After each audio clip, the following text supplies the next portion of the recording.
The head chef starts by asking Wujuin what he did this time.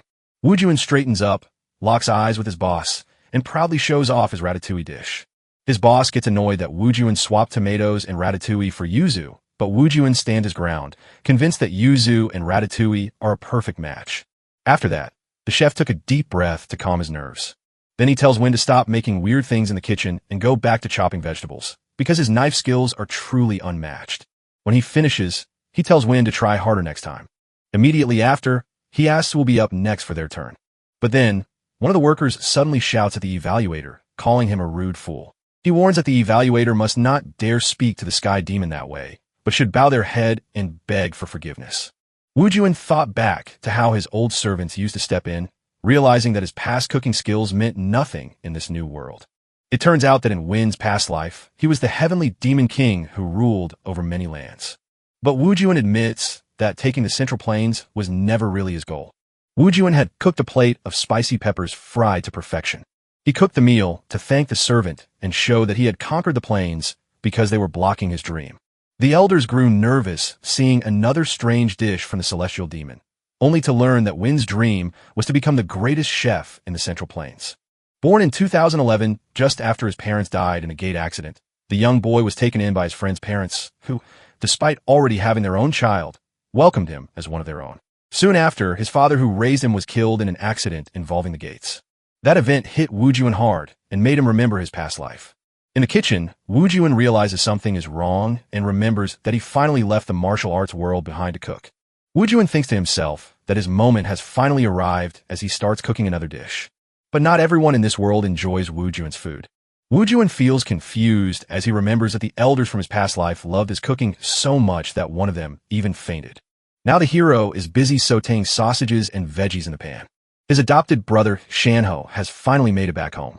As Shinho steps inside, he is instantly greeted by a strange new scent. Then he watches Wujuin enjoy the food he had just cooked. Suspicious, I ask if Wujuin made that dish. Wujuin says he was and offers Shinho a bite. Still hesitant, Shinho finally takes a bite, hoping Wuin has gotten better at cooking. Since Shinho was starving, he thought everything would taste good, even Wujuin's food. But the moment it touches his lips, he spits it back out. He's sure that if he'd taken just one bite, he'd have ended up dead. He sprinted to grab a drink, convinced the meal was made from rotting veggies. Shinho glances over his shoulder, his eyes wide with fear. He spots a pile of cherries tossed onto the table. Then he asks Wujuin if he added cherries to the dish. Wuin says he swapped sugar for cherries to bring in a tart, refreshing taste that just plain sugar can't give. Shinho nods that he gets it, heads off for a shower, and tells Wujuin to finish up his food. Wuin looks back and realizes that nearly a year after coming back to life, he has spent every moment perfecting his craft as a chef. Even though he eats, the people of this land do not approve of his food. He starts dreaming up new ways to cook better so they'll finally love his food. But when he tries the food again, he suddenly finds it absolutely delicious. While washing up, Shinho is fed up because Wujuin used cherries in the dish, and he thinks Wujuin is crazy. He wonders how the food could possibly taste so bad and why Wujuin insists on cooking like that, thinking that Wujuin's real talent isn't in the kitchen. He remembers the night their parents died at the hands of a monster, only for Wujuin to crush it without even trying. He knew Wujuin had woken up with him, but Wujuin was far too strong for Shinho. Shinho realizes that Wujuin has climbed all the way to the highest rank of S. He dreams that if Wuin becomes a hunter, they will both become legends and hunt together to avenge their father. Out of nowhere, a strange girl shows up and tells Wujuin that his dish is the second most delicious thing she has ever tasted. Wujuin was shocked to realize this wasn't the first time, so the girl kept talking about the simple meat and vegetable dish with its special sauce. She believes the sauce is the secret to making the dish truly special. Wujuin thinks she knows her way around the kitchen, and the girl asks for the name of the dish. Wujuin tells her the dish is called cherry soya, and she figures that its taste must come from either the cherries or the soy. While the girl takes a bite, Wujuin asks her who she is. Suddenly, the girl steps out of the shadows, revealing herself as the hidden spirit of all cooking. She explains that spirits make pacts with people to help them get better at cooking, and she lives right inside that spooky dungeon kitchen. She was born into that world to show the people that their food was terrible and their taste was wrong. She boasts that she holds secret recipes from another world, promising the hero he can learn them all to create the perfect taste that no one has ever found. The spirit whispers that her only purpose is to create that perfect final taste. She kept saying she had met many chefs, but none were skilled enough to make a contract, until this very moment changed her mind. Still confused, the protagonist asked what she's really trying to say. She argued that once he tasted the main dish, he would surely be ready to cook the supreme dish. And then she asks Wuin if he'll agree to make a deal with her. But suddenly, the hero realizes the spirit is trapped inside an item Shinho stole, so the spirit really belongs to Shinho. But the spirit girl insists she hasn't signed a deal with anyone yet. Wuin agrees to the deal but points out a twist, and just as a beam of light shines down from the sky to seal the pact, a glowing screen pops up in his view, declaring he is now the dungeon chef. The hero feels completely overwhelmed as facts and details crash into him faster than he can process them. The spirit girl tells him they have a contract now, and he can look in the journal for more details. Wuin stares at the program's message saying he's just a level 1 nobody with no recipes yet, and he's furious since he's the one who actually mastered the world's martial arts. The girl panicked, telling the protagonist that the level shown wasn't his real one and didn't mean he was actually new. It really showed how well he knew cooking and how skilled he was. The spirit tells Wuin he can level up by doing missions and using grimoire recipes, but he can't do it because he isn't a hunter. She tells him that the food ingredients are hidden in the dangerous dungeons below, but he isn't allowed to go down there. Wuin sees what's going on and wonders if becoming a hunter will finally unlock the secret recipes. The spirit girl tells him that once he finishes the tutorial tower and becomes a hunter, he'll be able to take on the groomers' special missions and learn their secret recipes. Wuin recalls what his brother Shinho told him. The tutorial tower opens once every 3 months. He glances at his phone and suddenly gets it. Though Wuin's boss feels bad for being so harsh, he admits he had to speak up about what Wuin did. The boss says Wuin is perfect in every kitchen skill, does all the work of 3 people, but he only knows a few ingredients. A text from Wuin lights up the boss's phone, and he worries it's about their fight from yesterday, making him feel terrible. But the truth is, he is quitting his job in the kitchen. After the gate incident, mysterious towers popped up all over the world, and anyone who finished building one suddenly learned they could use mana.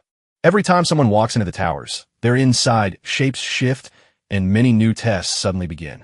Only those who conquer the monsters and traps inside the towers can learn to use mana. Yet despite the deadly danger, more and more people are rushing to try their luck for fame and fortune, turning the starting point into a chaotic mess of desperate pleas. A hunter was caught completely off guard when a green slime suddenly attacked him. He quickly dodges the slime's attack, rushes forward to hit its weak spot, and causes the monster to explode in defeat. After a long struggle, the slime finally let go of just its goo and its core. The hunter seizes with rage after pouring his heart into hunting 4 slimes, only to find not a single weapon among their remains. Still angry, the hunter complains that he only gets useless slime fluid and that he's already wasted 20 million just on the tutorial tower. Lying on the ground, he tells everyone he needs an hour to recharge, but deep down, after all the hard work, he thinks he actually deserves 2 hours of rest. He is shocked to see so many new people showing up at the tower. He waves off the new arrivals as odd fools for climbing the tower without a single piece of leather armor. Wuin, the main character, stepped into the tower with his cooking spirit right beside him. Wuin realized he'd vanished in a split second and grinned, noting this teleportation trick was way easier than the clumsy stuff folks back in the Central Plains use. The spirit girl points out that Wuin's clothes look totally different from everyone else's. The hero remembers that half a year has passed since he got his memories back, and he thought he had finally learned how to fit in with everyone around him. Wuin peered around with curiosity, taking a close look at what the other hunters were wearing. Suddenly, a hunter shouts to Wuin that a monster is coming and urges him to move fast or risk someone else taking it. The slime races toward him, but he doesn't care, even as the other hunter yells for him to watch out. With one hit, he wipes out the slime, but quickly realizes he needs armor, knowing the long road ahead demands more caution. The grimoire screen flickers to life, telling Wuin he can add ingredients and asking if he wants to register them now. Wuin stares at what he just read, convinced that the weird ingredients must be hiding inside the slime he only moments ago destroyed. Suddenly, 3 hunters shouted insults at Wuin, calling him a bastard and threatening him to leave the slime's items alone. Wuin is so lost in his new cooking tricks that he doesn't even hear them talking. 2 other men warn the protagonist not to act tough, reminding him that they have fought battles far harder than any he can imagine.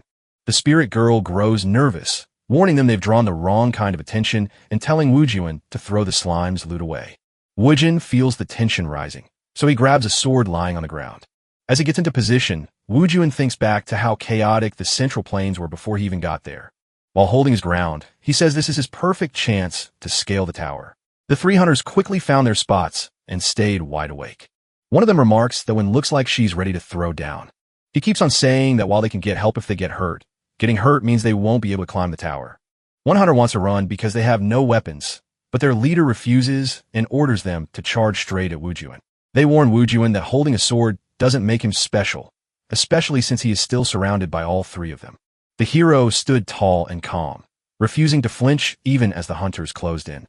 Wuin thought these guys at least knew how to fight, but one hunter suddenly attacked him from behind with a wooden club, only for Wuin to knock it away with a single tap from the butt of his sword.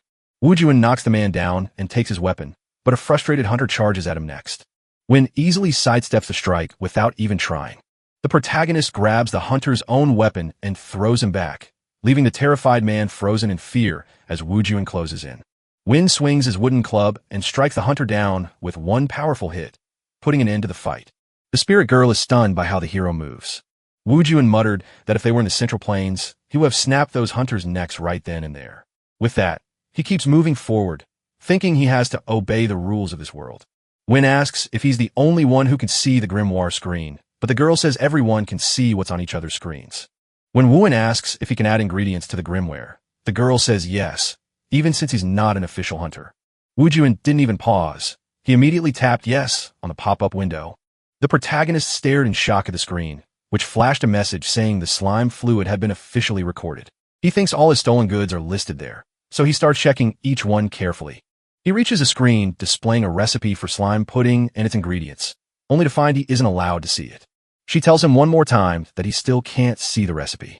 She frantically insists it's not the book's fault, but that he simply isn't a hunter yet, remembering how many ignorant people have worn it without ever understanding its true power. She vows that no one in thousands of years has ever been ready for the grimoire like Wuin, so she decides she can't let him go. Before he could even finish his words, the girl screamed in his ear that she'd take anything except canceling the contract. Wuin stands frozen in confusion as the girl sobs and begs him not to cancel the contract. He told the story that he was just asking if he could try making a new dish, even though it wasn't in the recipe. Wuin declared that he would cook up something fresh and refused to just copy what others do without thinking. Still shaking with fear, the girl asks if he truly meant it and if he planned to cancel, but Wuin says he never even thought about stopping. The girl thought Wuin was upset about not being able to get in, but he told her he's just not used to it yet and doesn't mind. The girl says she has met many people over the years, but Wuin is the very first person to promise he can cook without a recipe. The protagonist decides he'll only find out the truth by diving right in and giving it a try. Wuin glances over his shoulder, feeling like something is watching him. He decides someone is right behind him, so he keeps moving forward. Out of the shadows, the man chasing them looks like he finally saw something. The man was shocked to spot a grimoire spirit and couldn't figure out why a contractor would be hanging out in a tutorial tower. The hero uncorks a jar of gooey slime and pokes his finger right into the squishy stuff. Suddenly, he shoves his finger in his mouth to taste the gooey slime, even though the girl is screaming at him not to eat it. Panicking, she warns that the slimes carry a poison that won't kill you, but it will make your stomach hurt terribly. Wuin doesn't even look up, just keeps chewing his food. The hero thought it would taste sweet and get cloying, but instead it's bitter with a perfectly balanced spicy kick. The girl can't believe he's still okay after eating something poisonous, while Wuin jokes that it would make a perfect dessert or meat seasoning. Still stunned, she tells him that as long as he isn't hurting, it's okay, and then asks what he plans to cook. Wuin realizes the slimy liquid works like lightning-fast poison, so the hero chooses to push yang energy into his hands to wash the poison away from the ingredient. He lets out yin energy to soak up the heat, turning the slimy ingredient into a solid. The hero takes a bite of his own creation. With that settled, Wuin picks what he'll cook and reveals he's making a yang. As the slimes creep closer, Wuin shouts that he'll need lots of ingredients. Later down that same hallway, the man who had been chasing them walks past, muttering that things are wrong because there are way too many weapons scattered on the floor. He grabs a spear that looks worn out, but knows it can still do the job. The man thinks that the hero and the spirit girl left all their gear behind to take only the slime drops. He figured out that with so many weapons lying around, they probably only wanted the slime drops, but he still couldn't make sense of why. He's always worried the slime drops are deadly, so he thinks there must be a special reason to grab them up in the tutorial tower. He thinks the tutorial tower is hiding a missing piece of the puzzle. The man panics, claiming the future has already shifted, and he starts running to find Wuin. He realizes the grimoire contractor is a total stranger and wishes he had moved faster. After running for so long, he finally stumbles into a room, still gasping for air when he spots Wuin in his grim spirit. Wuin spots the man in the room and thinks he must be the one who was following him. Wuin just stares back, and he already knows exactly what's going on. Wuin thinks the man wants to steal his grimoire spirit. The main character wonders why the spirit is showing up right in front of that man. The mysterious man keeps staring at Wuin with a look that makes him feel uneasy. He realizes that Wuin must have cleared out every single slime in that room, judging by the mess of items left scattered across the floor. The man admits he can't tell which grimoire spirit is inside Wuin, but his calm attitude makes perfect sense. He can't believe a low-level hunter would carry a legendary grimoire spirit, knowing only a select few are allowed to give one to a beginner. The man thinks Wuin is part of that group and feels his unique presence from a distance. Then the man gives up, claiming he's just being careful since someone suddenly showed up. He says he doesn't want to fight, but wonders why he doesn't know this man, while also admitting that Wuin is so powerful he could wreck his plans. Now the man wants to find out why the hero is gathering slime. Wuin relaxes and declares that violence in the tower is forbidden, though this rule is nothing more than a thin mask hiding a much darker truth. Suddenly, the hero steps forward toward the strange man, who instantly freezes in fear, wondering what Wuin might do next. He gets ready for the fight and declares he is sure Wuin is right there with that group. But as Wuin draws near, the man just greets him and tells him his own name. The strange man was shocked to find Wuin was suddenly friendly. The two greet each other, and the man introduces himself as Jo Sung-joon. Playing dumb, the man asks Wuin if he saw what happened earlier. He said it seemed odd to him to find slime equipment lying all over the maze. He kept pointing out that folks usually hunt slimes in the tutorial just for their gear, so he found it strange that someone would kill them without grabbing the drops. Wuin admits, without hesitation, that he was the one who took down all the slimes. The man is stunned that Wuin confessed so easily, making him doubt if he's truly part of the group he thought he knew. He insists that this shadowy group would never reveal who they are or act so openly. So the man thinks Wuin isn't with that group, but he still doesn't get why they're doing this. Still holding back, the man tells Wuin that his payment was very generous. He mentions they both have things to take care of, so he keeps moving on his way. The man realizes Wuin isn't who he thought he was, yet still feels odd that he's gathering slime. Sung-joon thinks the tutorial tower's secret will only appear in 20 years and wonders if Wuin has figured it out too. He starts to get a hunch that he might finally figure out where Wuin is really from. 30 years from now, the world had been wiped out. After the world was destroyed, Sung-joon was given a second chance to live by time rewinding. Using his special power to jump back 30 years, he found himself in the past, but couldn't recall anyone named Wuin, leading him to wonder if Wuin had also received the same miracle since he wasn't with his original group. But Sung-joon shakes it off instantly, calling the idea impossible and a waste of time. He leaves with a grave look, warning that if he loses the hidden piece, all his plans for growing stronger will fall apart. Wuin stayed in the room, watching Sung-joon and calling him very clever. He thought about how Sung-joon stayed far away and even hid his shock when he saw the grimoire spirit, until they finally shook hands. As the space between them widens, Wuin wonders if Sung-joon is a kindred spirit. So many slimes have been wiped out while Wuin was in the tower. He had finally managed to collect every single ingredient he needed for his recipe. Having swept the room clean, he declares that it is now spotless. Now he decides he's ready to cook and tells the spirit girl, but she looks confused by his last words. Wuin asks for a pot, but the girl just looks puzzled. He tells her that cooking with bare hands is impossible and asks if, as the spirit of the culinary grimoire, she knows how to cook inside the tower, and suddenly she gets excited, remembers something important, and starts casting a spell.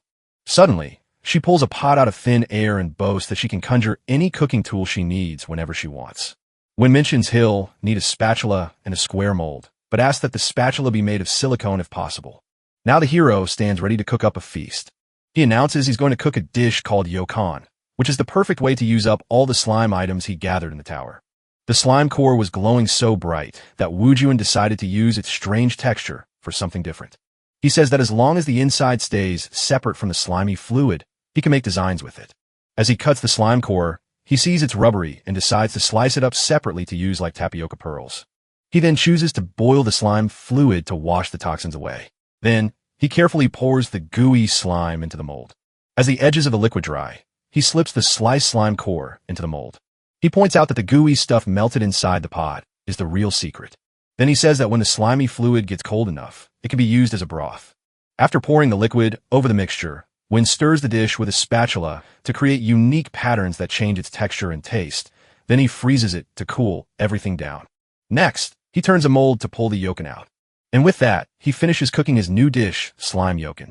The girl and Wuin are both thrilled with the result, so the excited spirit girl is begging Wuin to cut off a piece right now. All at once, a message pops up from the kitchen system announcing that a fresh recipe has just been added. The two stare at the message, stunned to see Wuin's slime dish ranked as an F, leaving him in shock while the girl insists he keep watching until the end. We still didn't know how good the food was. Wuin asks if the food is better than its rank. The girl says it is, and then a message pops up saying Wuin has leveled up. As notification windows flood Wuin's screen, one single alert stands out, telling him his dish has earned the top A-level rating. Another message pops up, telling you that a new recipe has just been unlocked because you met the goals. The girl cheered Wuin on, saying that getting an A-level rating was truly amazing. Wuin still doubts his cooking is good, even though it got an F rank. She tells him not to worry about the quality and ranking he asked about earlier, since she'll explain everything while they eat. Wuin shrugged and started cutting the food, but the girl quickly snatched up a bite of the slimy yolken before he could do anything about it. The girl adored the protagonist's cooking, calling it the most delicious thing she'd ever tasted and declaring that signing the contract was the best choice she ever made. Then she explained that the rating tells us how tasty the food is. She says that an A-ranked dish is truly a high-class gourmet treat. In fact, the overall ranking shows how hard the dish is to make. So because yolken slime is easy to prepare, it got a lower score. She explained that the better her quality and rank get, the more points Wuin earns, and he can even get even more by finishing special achievements. Wuin takes a bite, nods with approval, and explains that the bitter spice blends perfectly with sweetness, creating a dish with a texture that's simply a joy to eat. The girl whispers to Wuin that the recipe book is now alive, and that its recipes are the beating heart of the dungeon's culinary world. She keeps on telling how Wuin can spend points to buy recipes for any kind of delicious dish you can imagine. Wuin looks at his glowing panel and sees that the special dishes have finally been unlocked. The girl sees that Wuin isn't impressed, so she guesses it's because he made the dish himself. Wuin worries if he has enough points to buy every recipe, but the girl reveals a catch even though he's earned plenty. She says you usually have to finish missions to unlock new recipes, starting with easy meals and slowly getting better at cooking. Wuin suddenly realizes he skipped the proper training, and the girl nods in agreement. The girl explains that missions unlock new recipes, and cooking better dishes helps you level up faster to unlock even more amazing food. She then says that in all the thousands of years, no one had ever made a high-level recipe and reached level 4 this way. Wuin realizes he leveled up and gained points just by cooking up a new recipe without finishing a mission, and the girl tells him he's free to keep creating more. Wuin recalls that only hunters get missions from the grimoire, so he pushes on to clear the area fast and finish the tower. But then it hits him. That dungeon is a gold mine for rare ingredients, and he can't bear to leave just yet. Thinking about it, he decides to whip up a bunch more dishes before the tower closes in just 2 weeks. Wuin made it to the second floor of the tower, only to get caught in a deadly arrow trap. It isn't a huge problem, but he sees that a lot has changed on this floor. He sees that the traps are getting sneakier and the slimes are learning new tricks, making them much tougher to beat. The wanderers who once roamed the first floor must now learn to survive on the second. But for Wuin, this change was no big deal. After all, he walks his own path. After finishing his battles, Wuin turned his attention to cooking another dish, a red slime jelly with a B-level quality rating. While the girl happily munches on the jelly and calls it a brilliant, stereotype-breaking idea, Wuin sighs and admits he's failed once again. The girl disagrees, wondering what was wrong with the tasty dish and reminding Wuin that he's already cooked many meals in the last 10 days. She tells us the grimoire has reached level 3 and Wuin gained 15 points, yet he stays downcast, blaming it all on his own lack of skill. But he realizes his score isn't rising because he's been hunting for parts on 2 floors for 10 straight days and finally hitting a wall. Wuin remembered that the first floor was filled with just green slimes, while the second held slimes of many types. Yet she still felt that relying only on them was far too limiting. He complains that with just a bit of chocolate, his dish would have been perfect. The spirit girl, who has been eavesdropping on everything, looks uneasy and tells Wuin that he is more talented than any chef she has ever met, but warns him that he still needs to learn the basics to truly succeed. With that, she declares that a chef's true gift is their love for crafting new meals, admitting Wuin is talented but doesn't yet know how to use the grimoire.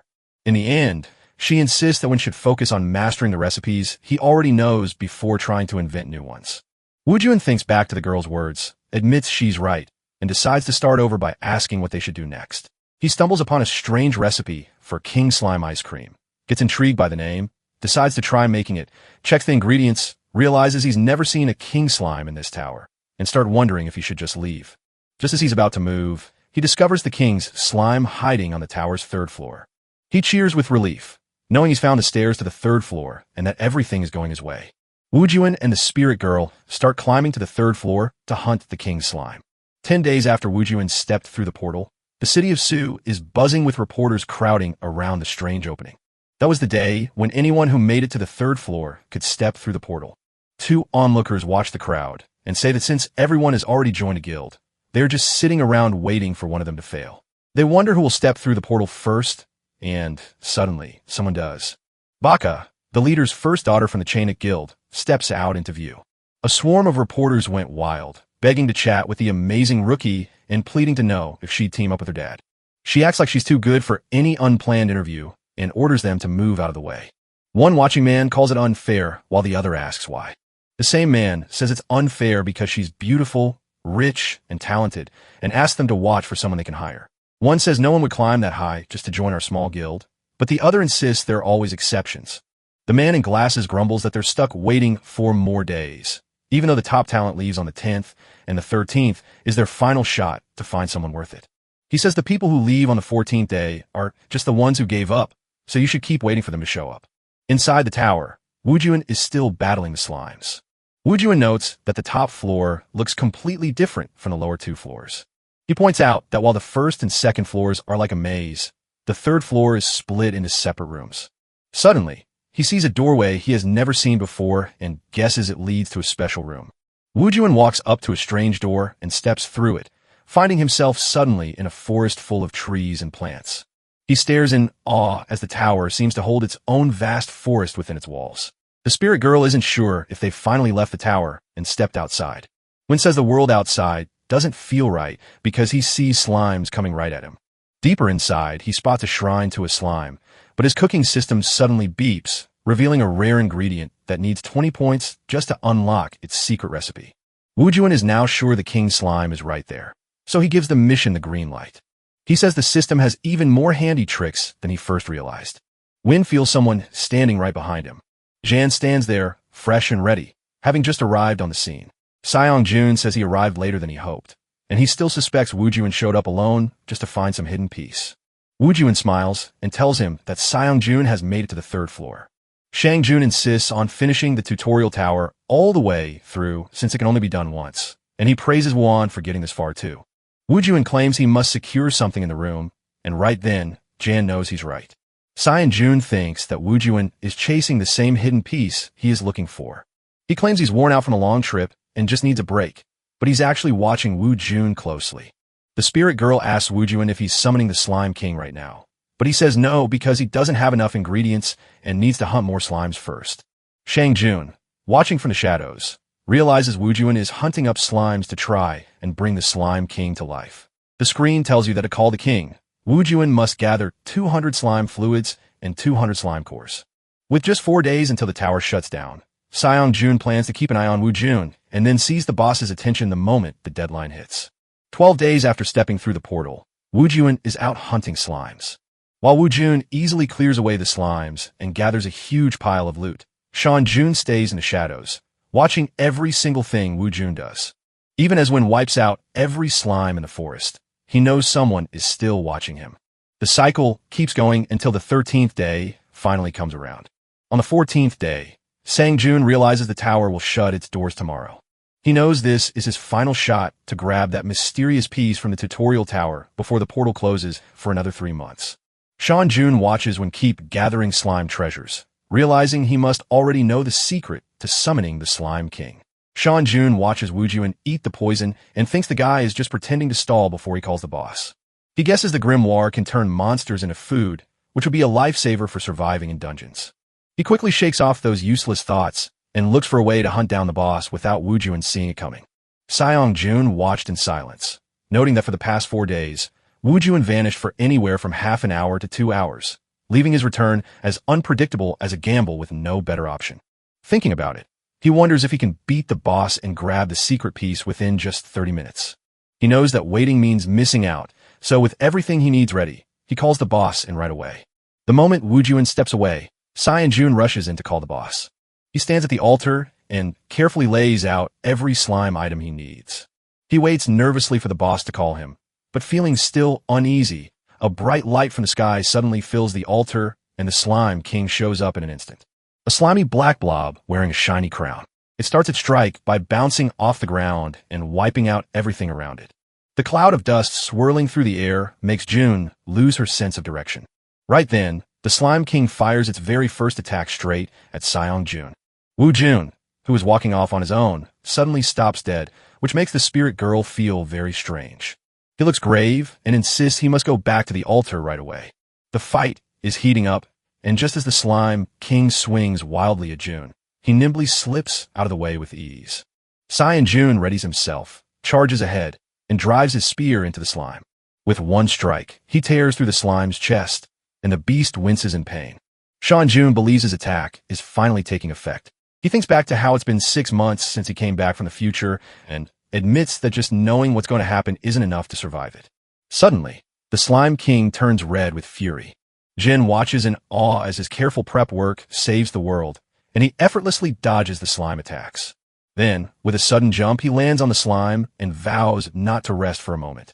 And in the next second, Jun is soaring above it, spear raised with mana, ready to strike. He wraps his spear in glowing energy and hurls a deadly strike from above, smashing down on the slime. After striking, he pauses to realize that his blows are really hurting the boss. He backs away quickly to put some space between himself and the slime before it can strike back. He realizes that the fighter he is now is far stronger than the one he used to be. Even as the fight rages on, Jun knows he can dodge the slime's attacks and grab the mystery piece if he keeps going like this. Meanwhile, Wu Jun has reached the spot and is watching Jun, noting that he's holding his own pretty well. He watches, stunned, as the Slime King's crushing force leaves Jun unable to fight back. Instead of fighting back, he let the force flow through him while pouring in his own strength. And Wuan saw that Jan looked his age, but didn't have the skills to match it. Wu Jun watches as power flows from the very tip of Jun's spear. The power feels faint, yet it doesn't seem to be fading from the spirit itself. Wu Jun sees that Jun's skills are too powerful for his own energy, and he thinks taking him as a disciple would make them both much stronger. The spirit girl whispers to Wu Jun that now is the perfect moment to hunt down the Slime King. But Wuin quickly stops her, saying that's not right. He remembers how Shinho once raged when someone stole his dungeon boss kill, and he felt the strangers in the tower were just like him. Wu Jun says that being polite means not to interfere, but seeing Jun keeps the fight against the Slime King going until the boss finally falls. Jun fights hard, but admits that even after his desperate training, he still can't handle this battle by himself. He realizes his mana is almost completely gone. Just as the slime is about to hit him, he thinks this might be his final chance. He slips under the attack to stab the slime, hoping that now is the moment to finally defeat it. He finally reaches for the strange thing he's been hunting, but something feels wrong the moment he strikes. Just as the slime hits the ground, he spots Wu Jun standing there again and can't believe his eyes. Jun grumbled that the pattern Wu Jun had shown him for the last 4 days just wouldn't work today. The instant Jun looks away, the Slime King strikes hard and sends him flying. He crashes straight into the trunk of a tree. Jun lies on the ground, groaning that he missed his attack because he was watching Wu Jun. He says his wound is so bad he won't be able to stand up again. Frustrated, he admits that despite everything, he's still just a pathetic failure. He laughs with a bitter taste in his mouth, realizing how silly he was to think he could change the future. Even though he went back in time, he felt like he was acting proud and above everyone else. It looked like Jun had already lost someone precious to him in his heartbreaking future. Back in the present, Jun refuses to quit, gritting his teeth as he forces himself to stand. As he fights to get up, he admits that no matter how proud or foolish he thinks he is, his future will still play out exactly as it did before. He looks back on how many times he nearly destroyed himself and regrets it. But now he knows that if he had pushed forward with fresh strength, he would never make those same mistakes again. Jan wakes up seething with rage, ready to burn his own life force to kill the monster because he will never give up. As he pours his power into the spear's tip, he declares that failing against such a foe would mean the future is lost, and he is sure he will kill the Slime King. He lunges straight at the slime to strike it down. Just as he is about to hit, a sharp pain shoots through him. His attack stops cold when he starts coughing up blood and says his body is falling apart. With the slime ready to strike him once more, he knows this is it. But right as everything ends, he spots a flash of light cutting straight through the Slime King. He has no real clue what's going on. Then, he slips away into darkness. Wujuin grabs Seongjun just before it was too late. Suddenly, a window pops up in front of Wujuin to tell him that the Slime King is finally gone. He gets the Slime King's core in liquid. The spirit girl is stunned that Wujuin took out the boss with one hit and admits she knew he was that good all along. Looking down at Jan on the ground, Wujuin shouts that he is a disgrace. Wujuin explained that Seongjun's momentary distraction on the battlefield caused him to charge blindly and panic under a heavy attack. Wuin admits it was a foolish choice to drain his power while already hurt, leaving him in a terrible state that still somehow let him escape. Wujuin finally figured out that Seongjun was hunting the Slime King just to get his cue. Wujuin tells Seongjun that without his help, the other man would have died, knowing Seongjun can hear him. Wuin promises to take the cue as his reward for saving him. Now that he has beaten the Slime King, Wuin admits he can't wait to taste him. The moment he takes a bite of the slimy food, he is blown away by how it tastes. He says that even though it's incredibly smelly, it tastes sweet and feels smooth on the tongue, making it as delicious as the legendary durian or the fruit of heaven. After tasting the slime, he admitted that this boss really couldn't be ignored because he had to cook right then and there. He begins to straighten out his thoughts and figure out his next move. Peering at the recipe, he hopes for a special treat since it uses a piece from the Slime King. Yet the cooking steps feel so plain that it leaves him wondering what's missing. The spirit girl quickly tells him the recipe is perfect.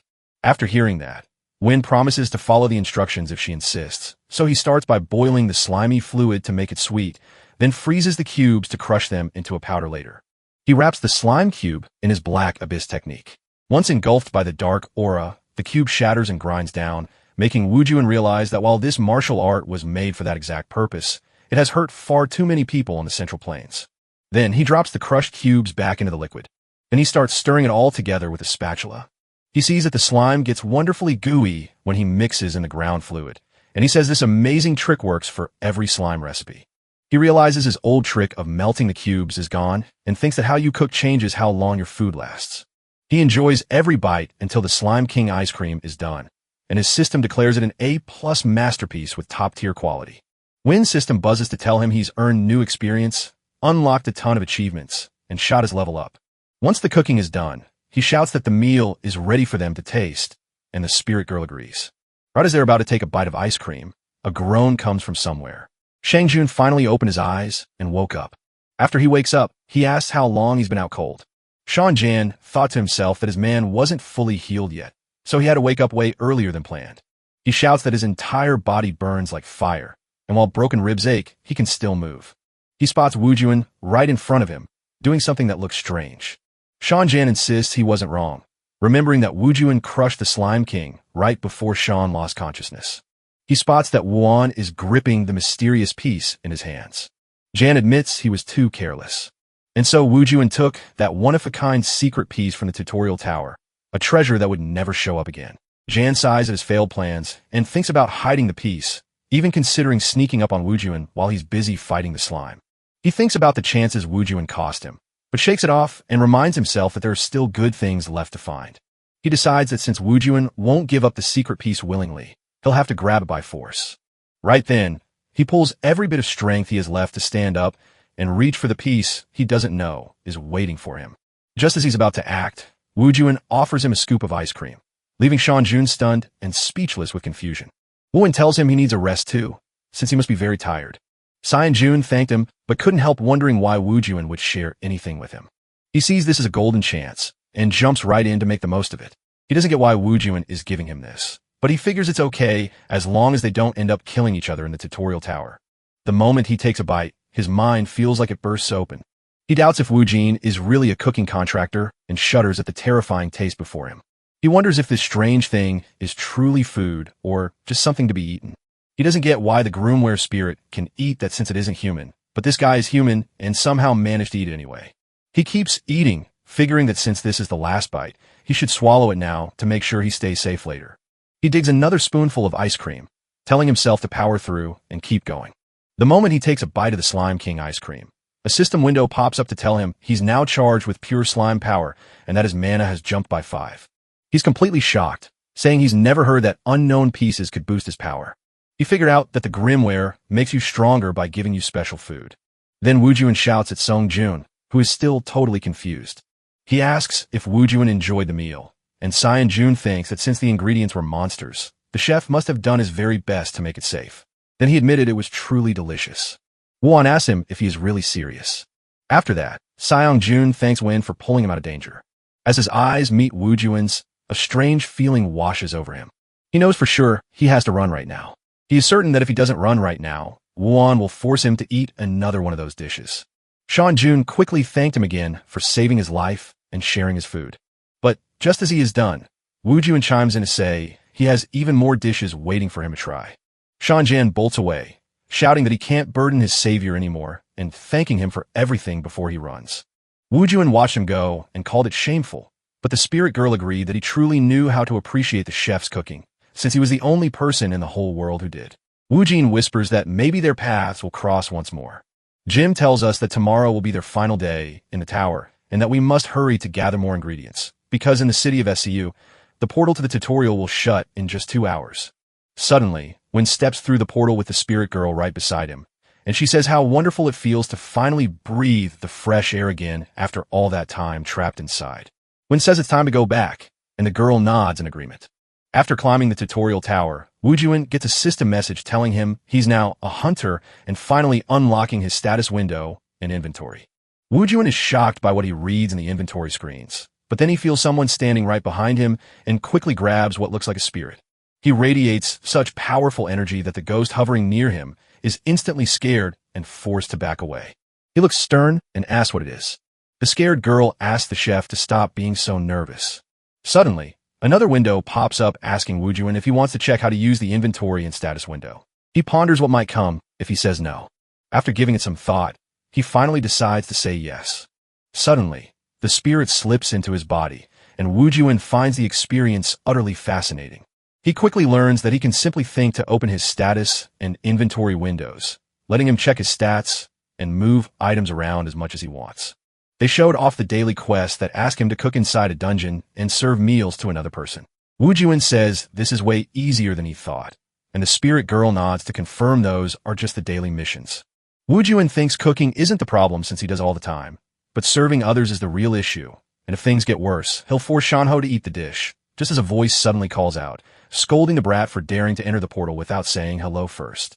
Shinho, the one talking, says he's been waiting all day for Wujuin. Wujuin is shocked and can't figure out why Shinho was even there. Shinho tells Wuin he's here to take him home and cheers him on for making it to the 3rd floor. Without wasting a second, Shinho cuts straight to the chase and asks Wujuin to join his guild. The scene shifts as Wujuin and the spirit girl walk side by side until she points out that they have finally reached their destination. She is blown away by the Hunter Academy's design, and Wujuin, just as shocked by the place, confirms it really is the academy. On the way home, Wujuin and Shinho argue about joining the guild, with Wujuin saying he's not skilled enough while Shinho doubts he really only made it to the 1st floor. Shinho suggests Wujuin to the guild, promising that if he passes the test, he can join right beside him, which sounds like an amazing chance. Even so, Wujuin still says no, and Shinho's face shows just how upset he's getting. Zanho tries to win Wuin over by offering him better gear and a schedule that fits his skills, while asking why he keeps turning it down.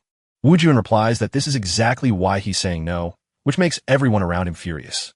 Wujuin then reveals that he became a hunter just to get better at cooking, which shocks Ho, while Shinho wonders if Wujuin gave up his dream of being a chef when he joined the tower.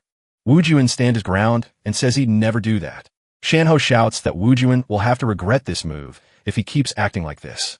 They both halt their steps, and Wujuin asks why. Shinho warned Wujuin that if he doesn't sign up with a guild within a week, the government will drag him off to the Hunter Academy. Wujuin feels puzzled by the academy's name, but Ho confirms it's exactly what he heard. Shinho then starts explaining that it's a state-run Hunter Academy with terrible conditions that make it hard to switch to private guilds. Shinho says that people face a lot of unfair treatment inside the school, and the education system is stuck in the past. Wuin tells us that the Hunter Academy can enter any dungeon in Young as long as someone watches, but he warns that the real danger is far worse than it looks. Wu Juin jumps for joy at the chance to try any dungeon, promising to think it over, but admits he's feeling a bit too tired right now. Shinho sees that Wu Juin is worn out, so she slows things down for him. Then Shinho warns him not to get dragged into the academy before making his choice, and Wu Juin promises to decide as soon as he can. When a message lights up his phone, he realizes he has just until next week. A message from the Hunter Academy made him realize he had to make a careful decision. As Wuin cooks another dish, she thinks about how the outside world is full of choices, unlike the tower where she only has slimes to eat. Wu Juin says this lets him whip up fresh recipes and level up twice in just 7 days. But he couldn't complete his job of bringing food to someone else. He offered food to Shinho, but she refused it unless Wu Juin joined her guild, so Wu Juin called her ungrateful. The spirit girl sighs that it's a shame and asks Wu Juin if he will still be a chef if he joins the Hunter Academy. Wu Juin declares that this is precisely why he chose to become a hunter, and even if he joins the academy, he has no plans to stop cooking. Suddenly, Wu Juin gets a call from Shinho that makes him realize Shinho probably already knows he wants to join the academy. So he angrily hangs up and calls him an ungrateful brat. Wu Juin has finally made it to the Hunter Academy. They're stunned by the place, and the spirit girl whispers that the air there feels entirely one of a kind. They watch a young man who is bursting with excitement at the thought of becoming a hunter. Yet, even as he looks ahead, heavy worries about what lies in store for him begin to cloud his mind. The spirit girl watches the crowd and says, "There are all kinds of folks here." Wuin notices that even though the high school was abandoned, the hallways and gym are surprisingly clean. As Wu Juin listened to students buzzing about a guy named Jay, they kept praising his amazing feat of climbing to the 3rd floor and saying he looked just like the picture in the article. Baxilha is also there and gets asked why she's here since she already joined the Kyanic Guild. Wu Juin starts to wonder what sort of person she really is. Wu Juin also spots Si Hong Jun there and says he didn't expect to see him. The spirit girl points out a guy on stage to Wu Juin, joking that he looks like he has a head as smooth as a griffin's egg. Then the entrance ceremony starts, and they are about to hear the academy director speak. The academy director walks onto the stage and gets ready to talk. Step forward, Li Qianjai, the director of Hunter Academy, whose booming voice startles the students as he laments how the school's once great reputation is fading away. Wu Juin feels the energy of this speech is like a familiar memory. He remembers his most trusted underling, the boss of the 3 demons from the Sky Demon clan. The director insists that while many factors are blame, the real root of our trouble is the dishonesty and bad attitudes of the new students walking through our academy doors. Wu Juin spots something and quietly says that he is here too. Standing before us was Waki, the blood demon and leader of the 3 demons from the celestial demonic sect. Wu Juin is shocked to see Elder Guak here as the director talks about the chaos from the gate disaster 30 years ago. He recalled that Elder Guak was his most loyal and brave soldier, and that Chion once said the leader of the Zhu family, Gujiang Meong, was just like him. Zhang grew strong just by training without any items and now wonders why today's hunters are so weak, while Wu Juin sees that the elder has finally found happiness and promises to help him. Shan Jan watches the director with curiosity, admitting that no matter how hard he tries, he simply cannot remember who he is. He claims that one man alone tamed a B-rank beast and was right there when the gate opened for Li Qing'e. He says that after digging into Hunter, he found Li Qian was telling the truth. Xian Jan wondered why someone with such amazing skill ended up working just as an academy director.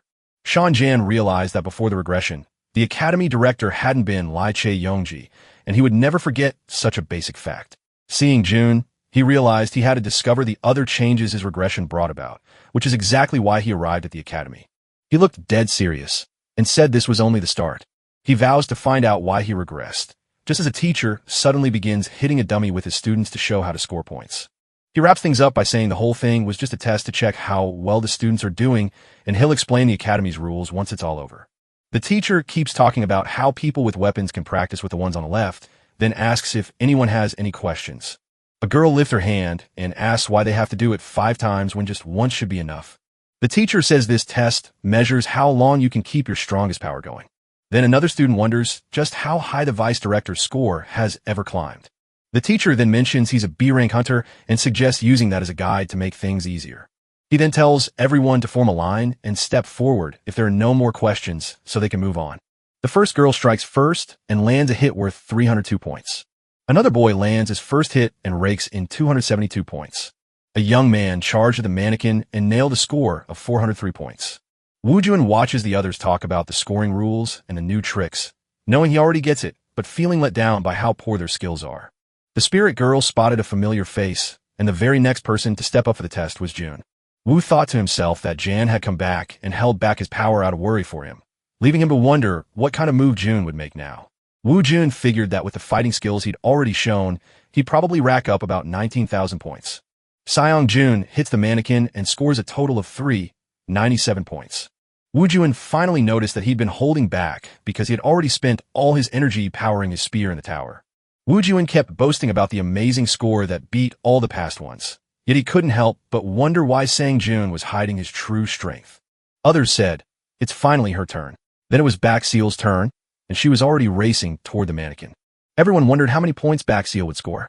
She takes a deep breath, gathers her energy, and a bright blue light of focus wraps around her as she readies herself to strike. In a flash, she dashes at the mannequin and strikes with all her speed. Everyone was stunned by how fast she hit the mannequin, and the machine was busy crunching the numbers to see what her score would be. With that powerful move, she hit 10,793 points and earned a perfect score, which felt like no big deal to her. Everyone was stunned and scared when they saw she got a perfect score. Some guys guessed she might be using a magical item, but they soon found out she wasn't. Then Wu Jun charges in and scores a massive 222 points. So he decides it's best to step back and keep out of the race. After Sean Jun and Baeku's amazing scores became all the talk among the students, Wu Jun decided to join the academy once Mintz gave him the rules. After a while, the Hunter Academy dorms appear, and Wuin, who is already cooking, remarks that the place isn't so bad. Wu Jun noticed that freedom there felt different from home, and while cooking, he found that salad paired perfectly with the blue slime base. Wu Jun's brother warned him the academy would be a place of exploitation, yet Wu Jun still wonders why he would join a guild in such a troublesome spot. He realizes that at the academy, he can finally cook whenever he wants and serve others. Wuin shares that the classes are fascinating and that he must master the basic theory behind many different dungeon monsters. Wu Jun notes that while students love how fast they can find answers online, they often forget that a teacher's direct guidance is truly priceless. Suddenly, Wuin said that since he thought about it, today was the day he had to act, and he needed to leave before it was too late. Now inside the Hunter Academy gym, the instructor greets the students as a fresh adventure is about to start. The instructor began by confirming that today, just as he promised, would be our first mission, and then he announced the teams for the dungeon run. The instructor says he'll now call on the students and the hunters who have sharp observation skills. They step into the low-level dungeon as a team, and the instructor begins calling out names one by one. Wu Jun excitedly thinks about how thrilling the dungeon mission was, just as the instructor begins calling out the students' names one by one. Then the instructor called for the next team, Yu Cyan Arc Ilho, and named Wu Jun Kim as their observer hunter. Kim Jang and Li Ji Yi were on a different team, with Kim Jong-du watching, while the instructor prepared to name the very last team. Qian Wu Jin and Bok Song, the girl with 10,000 points to her name. Wuan instantly snaps to attention when he learns he'll be working alongside Bok Song. The girl looked pretty unhappy about having to team up with such a weak hunter. The instructor declares Kim Chi-guk to be the observer hunter, and the students are shocked because they think he is the famous Ju family hunter. The spirit girl remarks that the guy must be very famous, and then the announcements are all over. The instructor tells them to look for their teams after the hunter showcase, noting that most members come from the academy, while others are special guests. When the doors swing open, the instructor finishes up by telling everyone they're going to explore the dungeon with the observers leading the way. Right then, the hunters showed up and the students were meant to rush to their own teams. Kim Chi-guk stomped into the gym, sending the students into a frenzy as they questioned if the academy had really made the mistake of recruiting him. Kim Chi-guk rushed straight toward Wu Jin's team. He told me he talked like friends and asked if that was all right. The girl said it was okay, and Kim saw this as a perfect chance to help Kyannick in return for a favor. Kim told the girl that he only became a lecturer because of his ties to the Kyannick and Ju families, and he urged her to learn from a hunter like him, even though he was only B rank. The girl sneered at Kim, declaring with a hard voice that she was only a Bake Seal cadet from the academy, not the daughter of Kyannick from the Bake Du Jang Guild. Kim looked uncomfortable, nodded that he got it, and promised to be more careful starting now.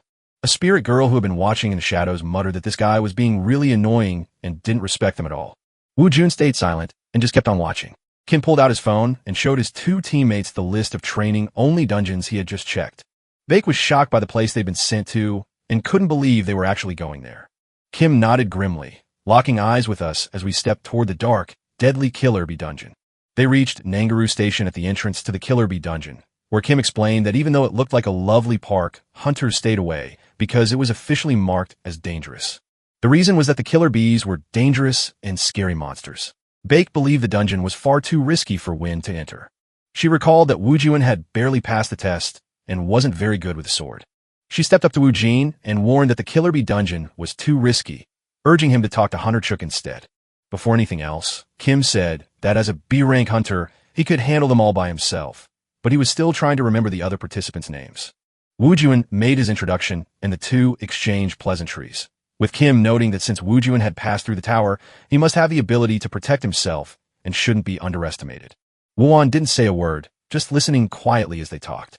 Kim pointed out that other guilds were sending their new recruits to low-level dungeons, which had become too crowded to train them properly. Wujuin thought the other dungeons were too simple, meaning only Shinho would fight while he stayed on the sidelines and missed his chance to show off, but Kim insisted they wanted them to get the most out of their training. So he figured that as long as no boss monster or anything stronger showed up, they'd be safe. But he also said this dungeon had no boss, so there was nothing to fear. He asks if they are ready to step inside now, without any problems. Blake stayed quiet, but inside he thought everything was okay. The spirit girl felt really annoyed at how Kim talked to her. Now that they are inside the dungeon, Kim says we need to talk about insect monsters before we start training. He tells us that all those insect monsters share a deadly poison, which we already studied in class. Kim strikes fast, spearing a bee and shouting that taking out the swarm's leader will make defeating the rest much easier. Baek had already found the queen bee and struck right away. Kim praised her work and explained that the bee leader's special mana is hard to spot without practice. So while Wujuin searched for ingredients, Chook and Baek talked it over. When Wuin stumbles upon a rare Finistra plant and sees how different it is from the tutorial tower's recipe, he knows these ingredients only live in dungeons, so he grabs as many as he can. Kim promised that if Baek asked the Ju family, she'd give him private lessons whenever she could find a moment. Kim notices how Wujuin acts and can't stop wondering what he's been up to since they got here. Kim looks down on Wujuin and tells him to stop gathering grass and follow them, while Baek, who thinks academy students are useless, just watches silently as Kim explains that knowing the environment is the most important lesson in dungeon exploration. Kim grew so frustrated that she scolded Wujuin, telling him to stop looking for things and come back to the group since they had already checked out that dungeon. The spirit girl gets angry, yelling at Kim to shut up and asking why he dared to ruin the chief's special moment. Kim, fed up with shouting at Wujuin, tells Siha to follow him and leaves Wujuin behind. Suddenly, Wujuin found a recipe for killer bee honey that called for the sticky jelly of an assassin bee. Wujuin notes that after 10 minutes inside the dungeon, he hasn't spotted a single honeycomb jelly, and he wonders if those giant assassin bees really act just like ordinary bees. Kim and Baek were battling the bees when Kim yelled at Baek to stop, warning him not to push himself too hard because she couldn't let him get hurt. Wuin, while looking for honeycomb jelly, says he must explore the place because staying with the group slows down his search for ingredients. He steps away from the others, telling them they are capable and won't be in trouble without his help. They had already taken down 15 bees, yet new ones kept arriving without giving the heroes a moment to rest. Blake says that even after they took out the boss bee, the whole swarm kept marching right from start. Baek admits that without Kim, they would be in real trouble. She warned that this dungeon was far more dangerous than anyone had ever heard. She says that if her life is hard, then Win's must be even more complicated. But when she turned around to look back, Wujuin was already gone from view. She gets all mixed up and can't figure out what's going on. Before Kim could finish his thought, Baek cut him off to say that Wuan was gone, leaving Kim confused until Baek explained that the boy had vanished. Kim panics and screams Wujuin's name, begging him to show up.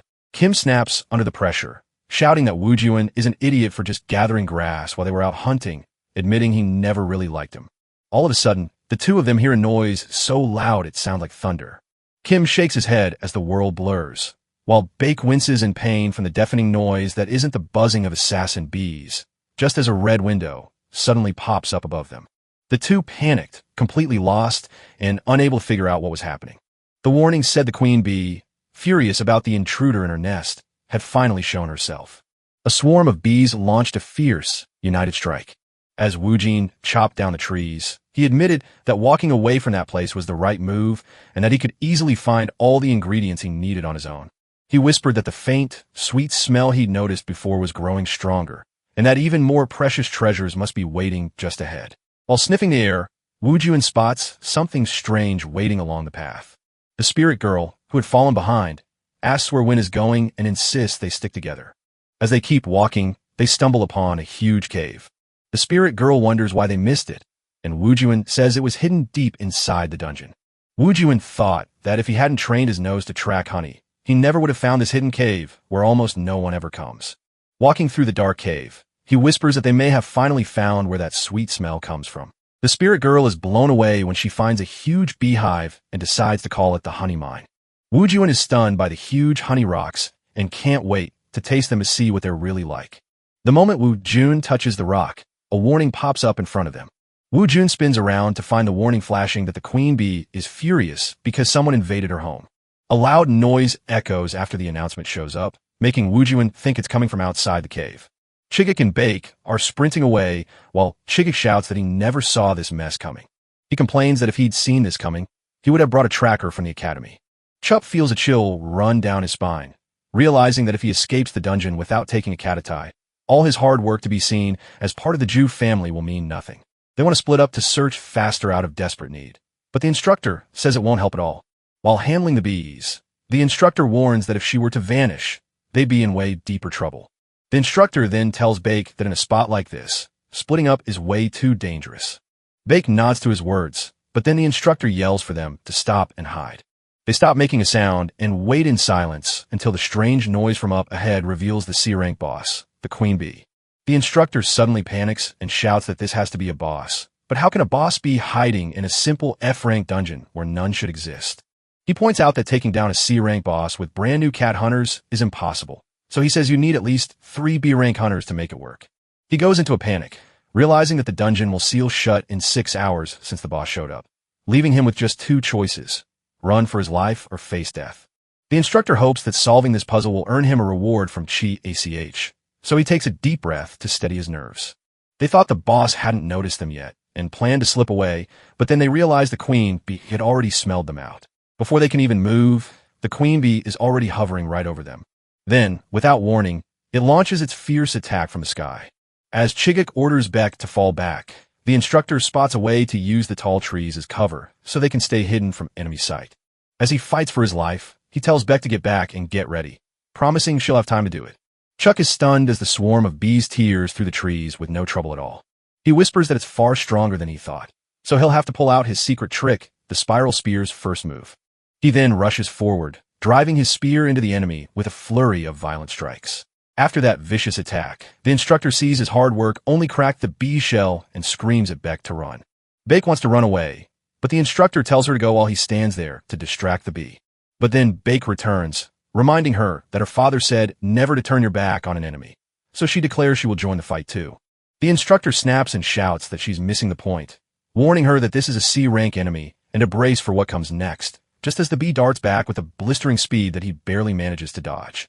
But the moment he slips away, he knows Seal can't dodge the next hit. Sihai lunges at the buzzing bee and slashes it with her sword. After Bach struck her, she realized her own attack did nothing, leaving not even a scratch on him. The instructor suggests splitting their duties. While Bike distracts the bee, he will strike with his spiral spear. Realizing the fight can't go on, he chooses to end the boss with one final, powerful blow before he runs out of energy, so they pour all their magic into that single attack, knowing it's their only shot to break its outer shell. Bake dashes forward, luring the bee's gaze away, just enough to escape its sting, only for the angry bee to lock onto her and give chase as she runs. She noticed that things felt different from the start, as the queen bee was now drawing other bees close to her. While the tiny bees swarm and sting her, she bakes to buy the instructor time to get ready. In that very moment, Bake thought everything was gone. Just then, the instructor unleashes all his power to launch his second form, a spiraling spear that bursts through the queen bee and everything blocking its way. So he sends a bee soaring away while Bake, lying on the ground, asks if they've finally beaten it. The instructor claims that not even the mightiest monster in the dungeon could survive a single hit from his spiral spirit at full power. Bake suggests they be relieved and return to searching for Wujuin, only to be suddenly attacked from behind by the queen bee, who had somehow survived her previous defeat. Chag, who was watching it all, can't believe what he just saw. Before Bach can even move, the queen bee rushes in with a furious strike that sent him flying. She slams into the tree trunk with a loud crash. Chalk watched in horror as the queen bee's fury grew so intense it made him feel completely desperate. The instructor sees there's no way to fix this and sinks into deep despair. He realizes that after pouring every drop of his strength into that final blow, he's about to die in a place like this just to prove his worth. He realizes it's all because of that bastard Wujun, who ruined their chance to just hide and wait for the dungeon to open. The instructor believes the seal can strike again while the bee is busy watching him. But then he notices the queen bee has her eyes set on someone else. And there he was, Wujun charging forward to rescue them. The instructor, seething with anger, calls Wujun an idiot and demands to know why he's been hiding this entire time, only to show up now and scream at him to run from the monster. While Wujun gets ready to strike, the instructor yells for him to keep running. If he stayed there, he'd get killed. The queen bee dives at Wujun with all her might. Just as it tries to act, Wujun swings his sword and cuts it clean in two. The instructor stands there, totally stunned by what he is seeing. Wujun stood there as if he hadn't even broken a sweat.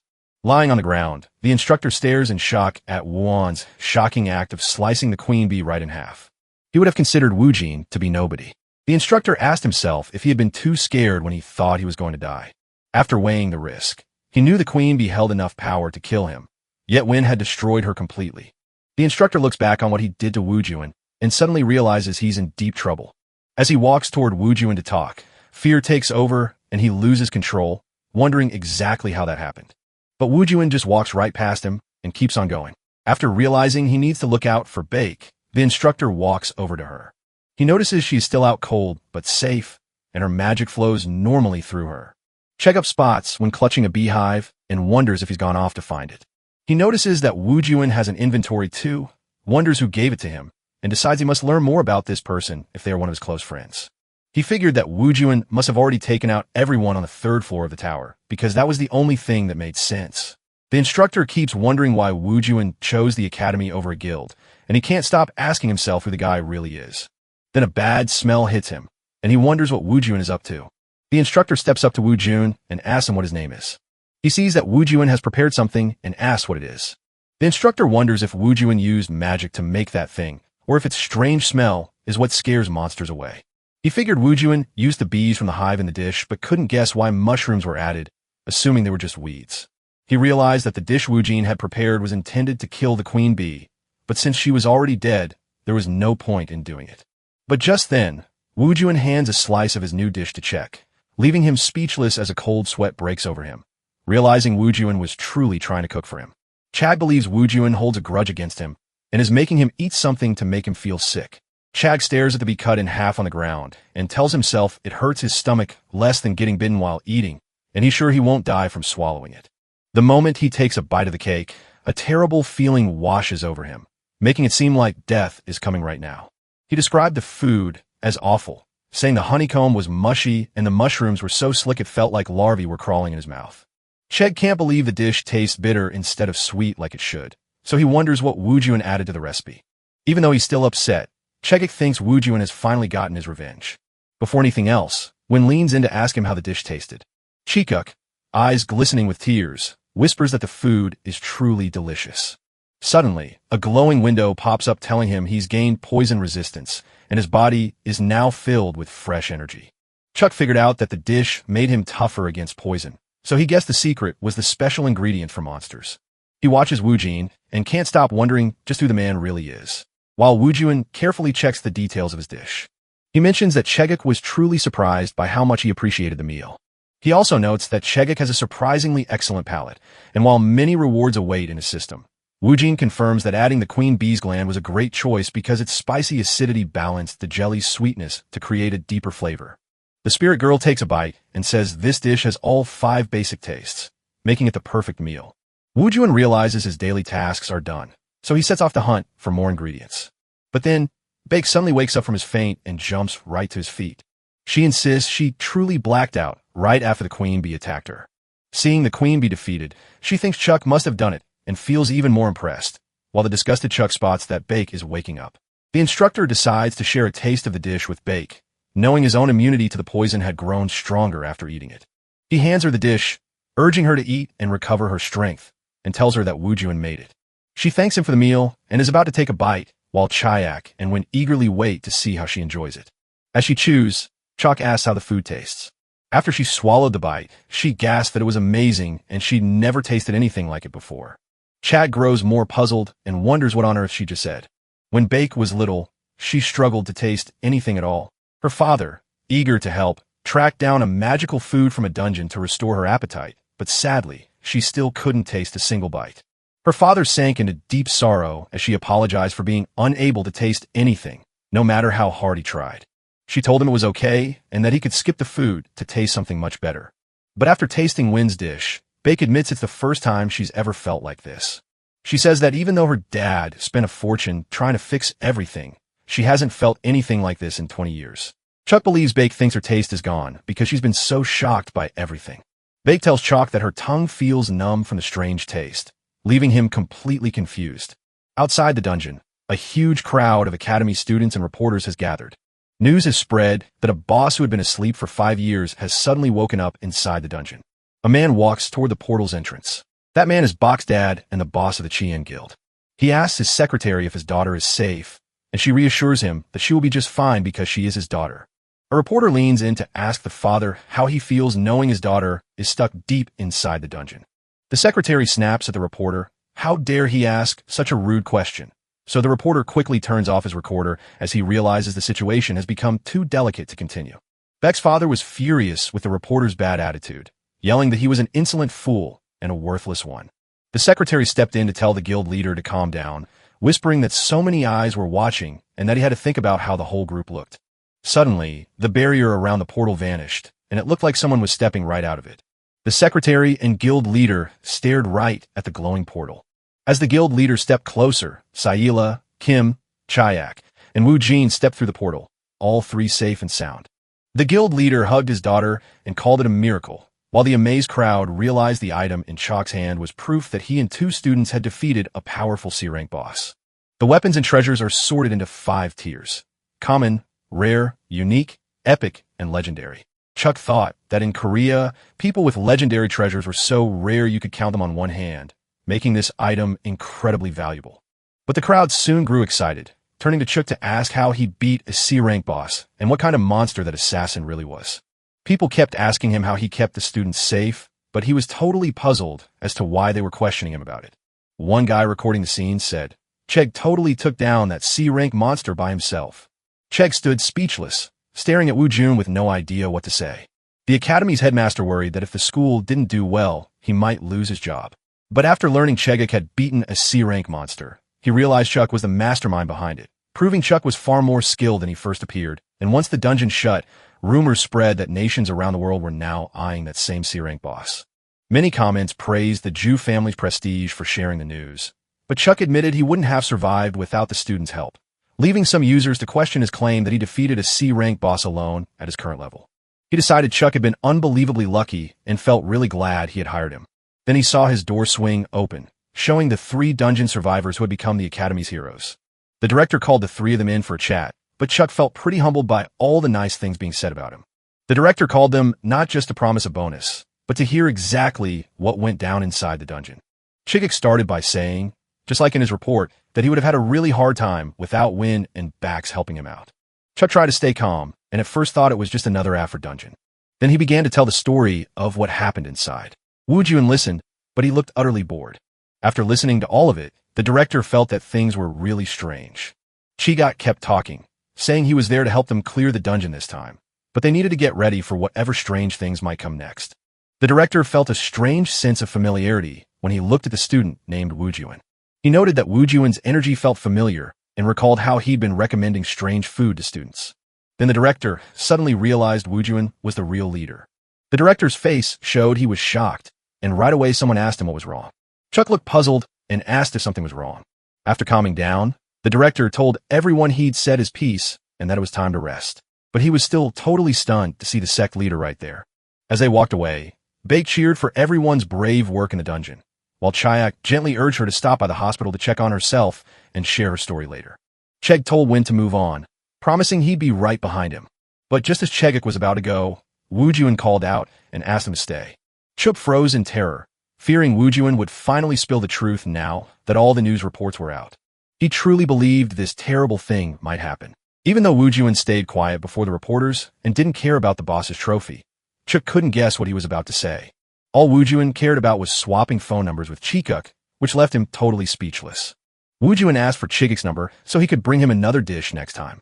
Chuk was so stunned by what he heard that he felt all his strength vanish, walked away without saying a word, while the spirit girl raged at him, calling him a reckless fool and declaring that the man who had beaten the dungeon boss was no longer there. Wuin thinks that people always spot the hungry ones first, so he wants to stay in the background and not be noticed. After all that chaos, he had finally gathered his new ingredients and recipes, and it was time for them to get back to cooking. In Win's classroom, the students kept asking him if the news stories were really true. The news spread that Chalk had taken down a C-rank boss with the help of the students.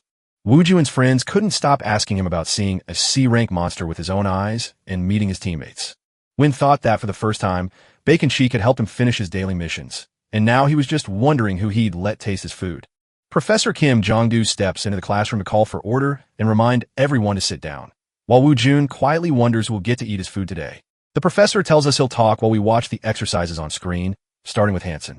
During his test, he looks totally confused while surrounded by thick smoke. The professor warns that in a real case, he'd already be dead, so just hold your breath and figure out what's going on. Gonsung is upset with his poor show, but the professor tells him that feeling frustrated is normal, though in real life, nothing will ever feel the same. The professor began to worry about how his students would do in the tournament coming in 2 months. The Hunter Tournament puts a spotlight on the players who survived the tutorial tower and now show off what they can do. Winning the tournament brings fame and a spot in top guilds like Celestial Wings, yet the Academy hasn't seen such a success in a decade. The professor keeps an eye on the training, hoping there's still time to teach the students a trick that could help them win the tournament. He saw Bake working, so, while that he said she was ready for the field, which felt weird since she was still just in training. Shanjun gave such a perfect performance that the professor said it was flawless. The professor points out that among these students, a few are worth keeping a close eye on. Next up for evaluation is Wu Jin, and Song Jun watches closely as his name is called, thinking that Wu Jun is a man shrouded in mystery whose true power and reason for joining the academy remain unknown to everyone. Xian Jun had been watching Wen all through the academy, noticing only that he cooked, but when Wen suddenly showed his real power, Xian Jun didn't panic. Instead, he decided to keep his eyes on him just in case. Wu Juin pretends to fail his test miserably by pulling a lever to fake his own death. Because of this, he gets 0 points, maybe even the lowest score in the whole class. The professor was so angry at Win's bad work that he stopped talking. The spirit girl bursts out in anger, shouting that the professor is an insolent fool for disrespecting the chief. Sanjun figured out that Wu Juin was on purpose, but he had no idea why anyone would do that. In the cafeteria, a handful of students were grumbling, muttering that without that bastard, they'd never have made it to this place. They keep complaining that someone stopped them from reaching the 3rd floor, yet they make it up thanks to one of their own. One of the so-called 3 useless brothers vows to kill that bastard the next time he sees him while continuing to rant about how much he hates the professor's teaching style. He remembers the professor saying they were lucky to clear the tutorial tower at their current skill level and that everyone in the academy was on the same footing. But while walking,